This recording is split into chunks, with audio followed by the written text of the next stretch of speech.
instead of having the next 5 speakers speak to us now, I would propose that maybe we can have some questions, some comments, and some responses, and we take 15 minutes, then we have a tea break. So please, the floor is now open. I wanted to know a little bit more about how the movement in Brazil is responding to Bolsonaro. What incidents are occurring? What is he doing, and how are you fighting back? So I'm very much interested in seeing how academics and practitioners can contribute together to make change happen. And I sort of thought about, through listening to the panel contributions, that I see 2 different models. And I would like just to describe that, and I'm very happy if you maybe could reflect on that. So I see academics going into practitioner field, working within real-life contexts, and playing a role there. And I see academia providing skill sets or experimental space for keeping traditions alive. And please I would be interested to get added information onto that. I have a question for Francine. Could you describe some of the rightist social protection movements in Europe? Thank you. Thank you. I want to know about the production mode and the organization mode in the MST movement. So I saw in the last picture it showed us the hope, like with the that we put in the children's education. I want to know that after the land is occupied, I see most of the land is used for farming. But do you have any plan for the whole development of the society, like in the industry or even military organization? It wants to know for the more comprehensive society development, do we have a plan for like industry developing or the even military organization? Okay, I have 2 questions. The first one is to Francine. That I heard that there are some that you want to promote the rights, the political and economical rights for the workers and also the farmers. What measures you have taken? And the second question is to the MST movement that I heard. We saw in the news that some workers in the MST movement has been assassinated. So, do you have any measure taken to protect yourself? Do you arm yourself? I have 3 questions for 3 panelists. The first one goes to Dr. MESTRUM from Belgium. I agree with you totally on the importance of social justice and social protection. However, living in South, sometimes we can't help but feeling that all the social justice and social protection enjoyed in the North is built on the exploitation of people and environment in the South, such as how Australians and Europeans and Americans export their waste, classified waste to China. So how do you think we can achieve a global social justice? That's my first question. Second question goes to our friend from Japan. You didn't introduce much about your seed work, your work on seed. Can you elaborate a little bit more what you are going to do on seed? And the third one goes to the MST colleagues. I wonder how MST as a movement interact with other parts of the society, the urban consumers, industry, government, politicians.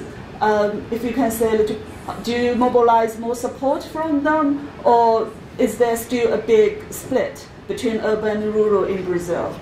So you will see that if we answer all these questions, we will have to cancel part 2 of our discussions, which we cannot do. So maybe each of you would have 2 minutes.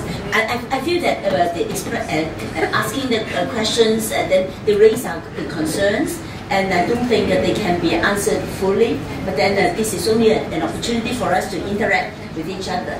So 2 minutes each from the speakers. Thank you. Okay, thank you very much.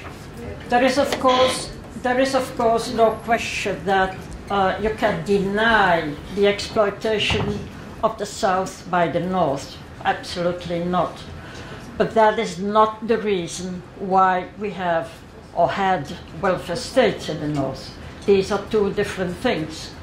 Now, if we speak about social justice and if we speak about universalism, of course, this has to be a topic to be tackled. Of course. And what we are doing, because someone asked what are the measures that are taken. At this moment, none. We are trying hard to have the points on the agenda. That is the whole difficulty at this moment, not only in Europe, but also in other parts of the world. In fact, in Asia, it is the easiest, in my experience. In Latin America, it is possible, but difficult.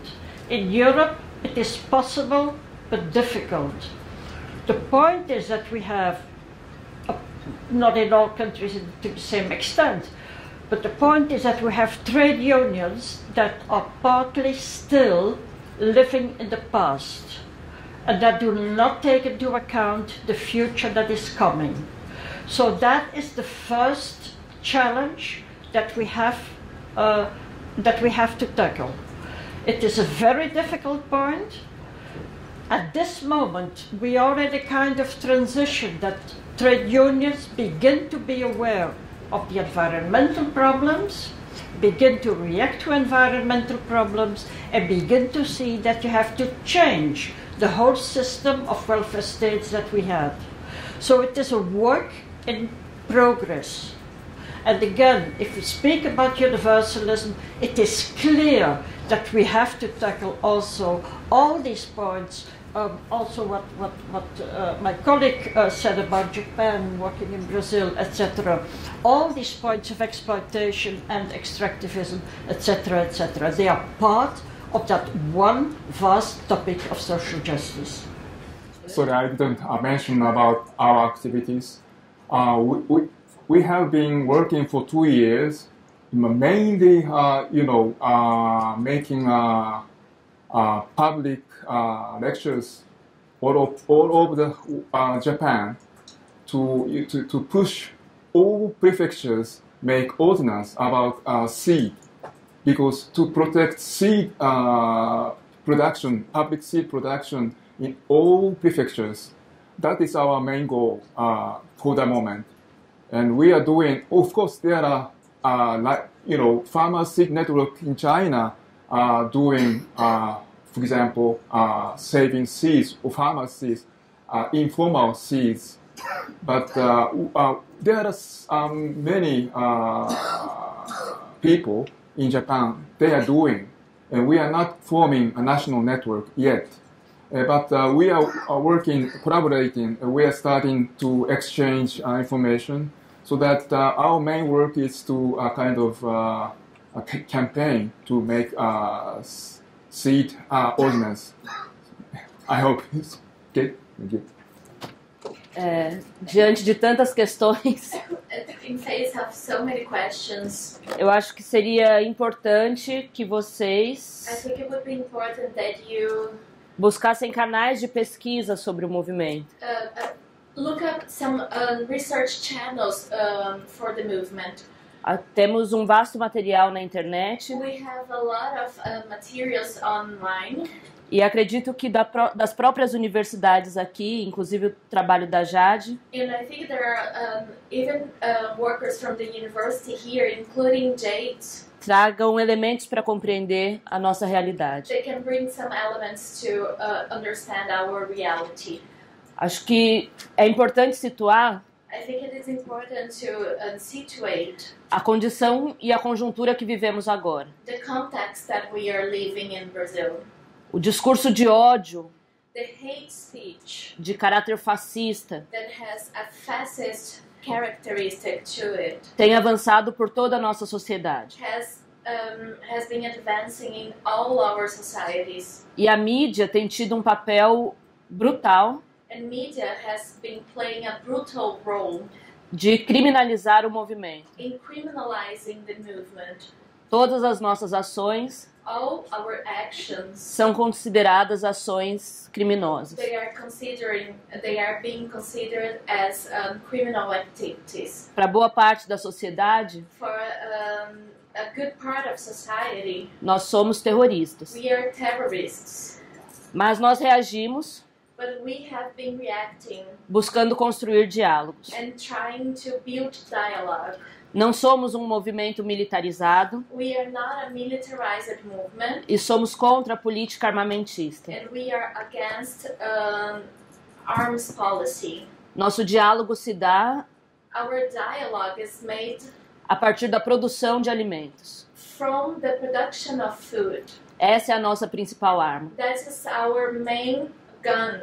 A produção de alimentos com nova sociabilidade. The production of food with a new sociability. Alimentos de qualidade para a classe trabalhadora. Food with quality food for the working class. E como nós fizemos provocações, And provocações desde ontem, né, desde a outra fala, sobre a academia. Provocações sobre a academia. And as I have been saying and provoking the academy since yesterday, Acho importante responder a Dominique. I think it is important to reply to Dominique. Acredito que a universidade I believe that the university, só é plena it's only fulfilled se aliar o ensino, if it allies teaching a pesquisa to research e a extensão. to field the work.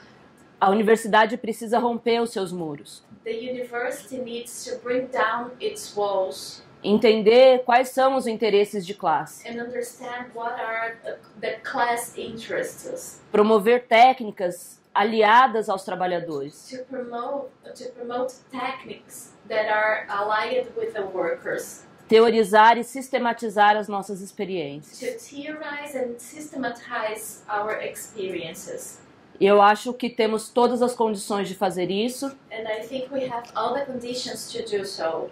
e este seminário talvez seja um passo. And this seminar is one step in that sense.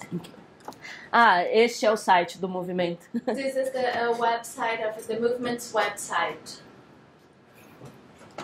Can I just say something?